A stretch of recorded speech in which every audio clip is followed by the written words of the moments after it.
Welcome to the Paul Adefarasin podcast. We revisit the word, surface the big ideas, and give you space to reflect, pray, and act. If you'd like the full message, though, you can watch it on YouTube or listen on Spotify after this episode. You know that really highly specific feeling of sliding your feet into a pair of perfectly worn-in sneakers. Oh, absolutely. The ones where the tread is probably like completely bald at this point. Right. The fabric is fraying. Yeah. They offer absolutely zero arch support anymore. I mean, they might actually be the direct cause of why your lower back aches at the end of the day. Yeah, but you absolutely refuse to throw them in the trash. Exactly. I can't do it. Well, it's because they have conformed perfectly to the shape of your foot. You know, it is a known entity. Yeah, totally. The alternative is buying a stiff, brand new pair of shoes, which means enduring weeks of blisters and just really awkward steps just to break them in. We routinely choose the dull, chronic ache of the familiar over the acute, temporary pain of the new. Yeah. The dull ache of the familiar. That's psychological quirk. Yeah. You know, our deep preference for familiar discomfort is actually the beating heart of the material we are unpacking today. It really is. We have our hands on a really fascinating, super high-energy sermon titled, Becoming What God Says You Can Be. It was delivered by Pastor Paul Adefarasin at House on the Rock in Lagos, Nigeria. And it is such a rich piece of material. It really is. And the mission for our deep dive today is to distill the core message of his teaching, highlight the foundational scripture he uses, and unpack the central spiritual truth here. But most importantly, we want to equip you, the listener, with the practical, everyday actions that the pastor actually challenges his congregation to apply. Right, the actionable stuff, because he makes this counterintuitive, almost jarring argument, honestly. He does. He argues that the space where you feel the most comfortable is not just holding you back, it is actively dangerous to your destiny. Dangerous. That is a strong word. Very strong. To reach your ultimate potential, he says you have to undergo a grueling rewiring of your brain, your social circles, and, well, your core identity. It's a brilliant synthesis of ancient biblical texts and modern neuroscience. I mean, the pastor doesn't just preach a theological concept, right? He provides a psychological and physiological blueprint for how human beings actually change. Exactly.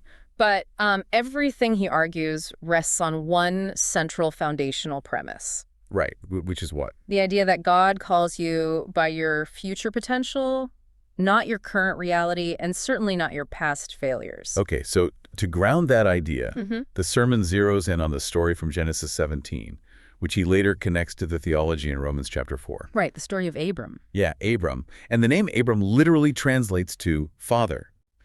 But we are looking at a guy who is 99 years old and doesn't have a single child with his wife. We really have to pause and consider the cultural weight of that, you know? Oh, for sure. It's heavy. In the ancient Near East, a person's worth, their legacy, their entire social standing were inextricably tied to their lineage. So for 99 years, every time someone greeted him in the marketplace, every time a neighbor called out his name, they were essentially calling him father. Wow, so it was like a daily public highlighting of the exact thing he lacked. Precisely. A constant reminder of his deepest vulnerability. And right in the middle of that vulnerability, God intervenes and changes his name. But, and this is the crazy part, he doesn't change it to something more modest or, realistic to ease the pressure. No, he doubles down. He changes it to Abraham, which means father of many nations, at 99, with an empty nursery. It sounds absurd, doesn't it? I mean, I have to push back on how this is traditionally preached, because on a practical human level, this sounds like a setup for public humiliation. Oh, completely. It sounds like the ancient spiritual equivalent of fake it till you make it. Walking around your camp, telling your servants and neighbors to call you the father of many nations when you have zero evidence to back it up. It feels like you are just courting ridicule. From a strictly linear human timeline, it absolutely looks like delusion. I mean, the text itself acknowledges how absurd this seems. Abraham actually laughs when he hears it. I would too. Right. But Pastor Adefarasin frames this through Romans 4.1 sim, which describes God as a being who calls those things which be not as if they were. Okay, so it's a shift in perspective. The fundamental shift in perspective here is understanding how God interacts with time. Right, because God is operating outside of the timeline entirely. Precisely. We experience time sequentially, past, present, future. God experiences it comprehensively. He sees the end from the beginning. So He's already seen the outcome. Exactly. When he gives Abraham this new, seemingly absurd name, he isn't making an optimistic prediction. He isn't guessing what might happen if Abraham tries really hard. Right, like a coach hyping up a player. Not at all. God is simply reporting on a future reality that he has already witnessed and completed. Wow.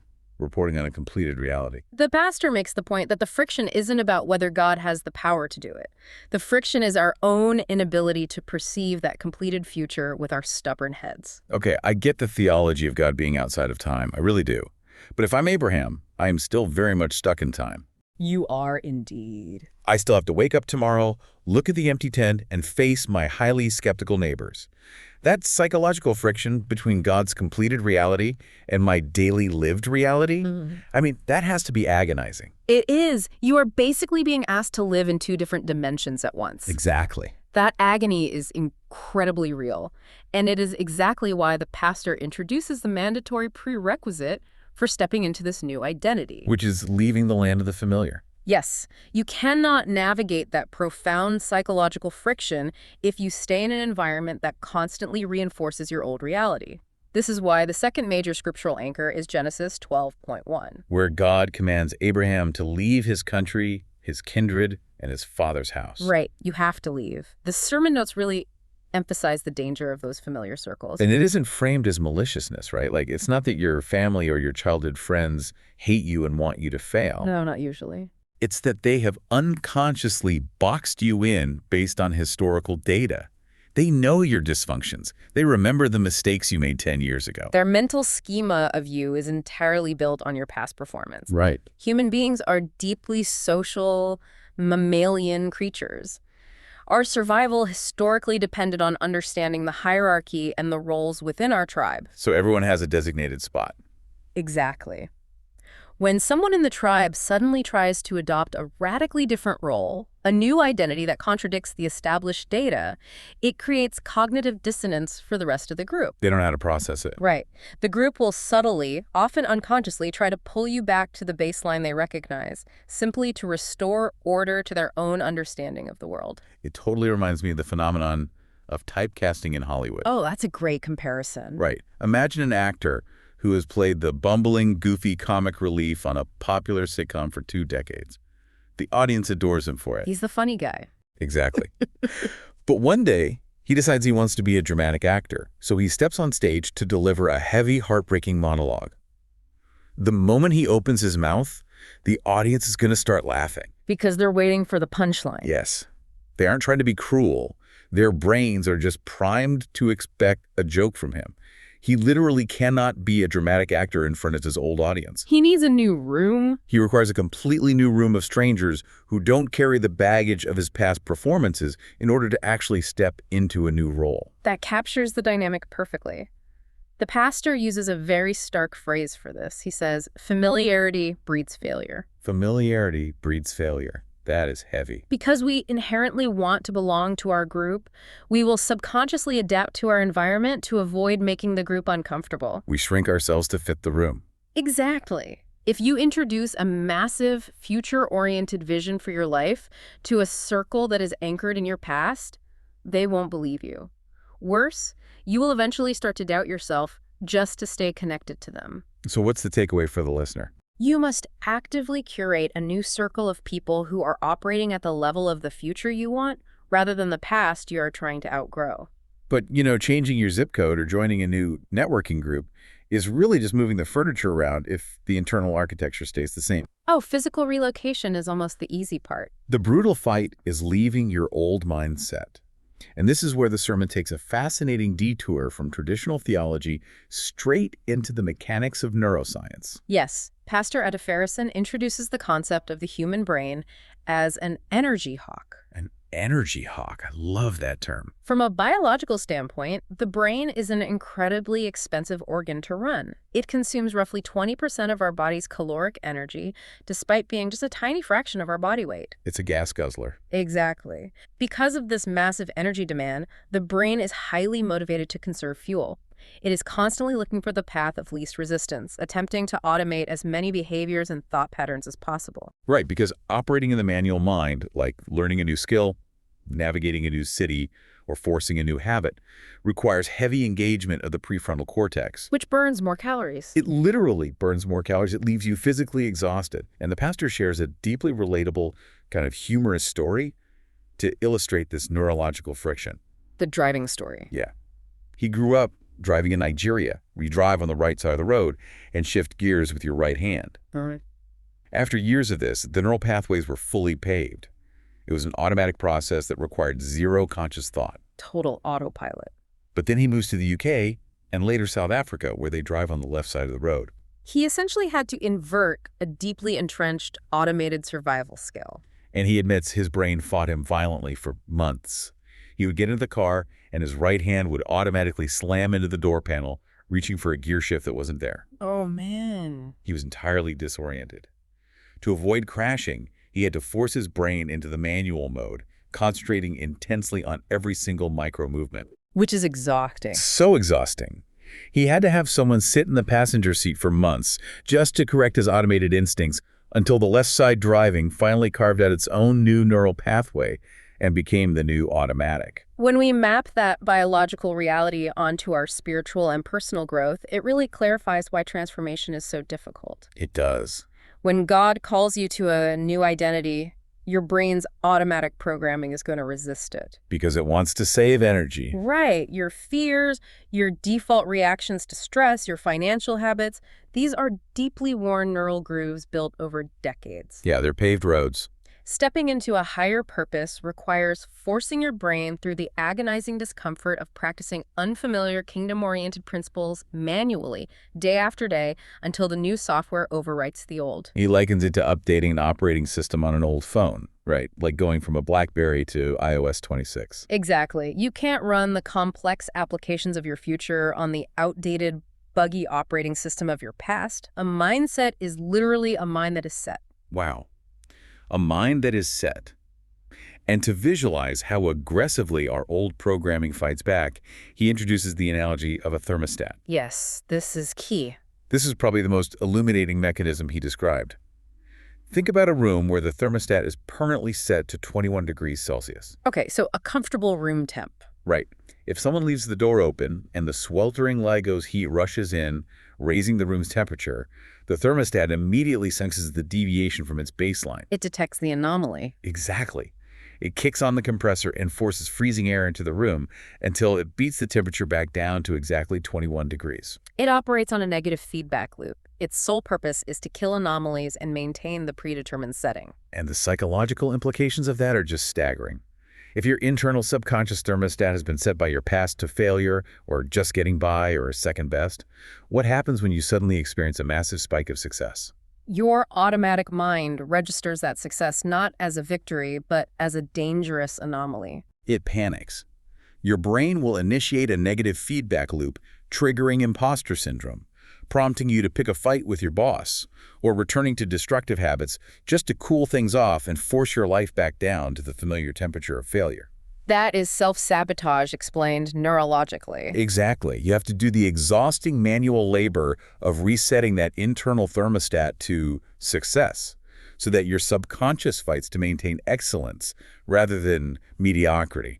So neurologically and spiritually, we understand the mechanism. We have to rewire the thermostat and force the brain out of its energy-saving mode. But the obvious question is, how do you actually execute that on a random Tuesday morning? Right, because theory is nice, but practice is hard. Exactly. And the pastor doesn't leave the congregation hanging with abstract theories. He pivots directly to the practical execution of this rewiring process. He lays out these very specific lifestyle demands, and the first one fundamentally changes how we view planning. Right. Trade the map for a GPS. He tells the congregation to stop asking God for a map and to start relying on a GPS. Which is such a paradigm shift. It really is. A map is comforting because it provides the illusion of total control. You can see the origin, the destination, and every single pit stop along the route before you even put the car in drive. You know all the turns in advance. Right. A GPS, on the other hand, only gives you the next turn. It requires you to operate with a level of vulnerability. The pastor emphasizes that living out this new identity means living out of the mouth of God, listening for daily, turn-by-turn directions. But, you know, a GPS only functions if two conditions are met. First, you actually have to be moving. Yes. The GPS can't calculate a route for a parked car. Even if you make a wrong turn and the voice starts yelling, recalculating, you are at least in motion and the system can redirect you. Which is better than sitting still. Exactly. If you sit in the driveway paralyzed by the fear of making a mistake, you go nowhere. And the second condition is that you have to actually be able to hear the instructions. Oh, yes. Which brings up the most insidious threat to this manual rewiring process. Digital distraction. This was a stark warning.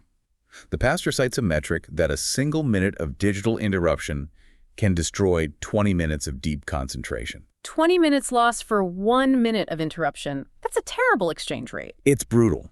If your brain is constantly hijacked by the dopamine hits of scrolling, notifications, and social media outrage, you simply will not have the caloric energy or the sustained focus required to hear the GPS, let alone rewrite your neural pathways. He describes intense concentration on your purpose and on God's word as a weapon of mass destruction against the enemy's mental persuasion. A weapon of mass destruction. I love that phrasing.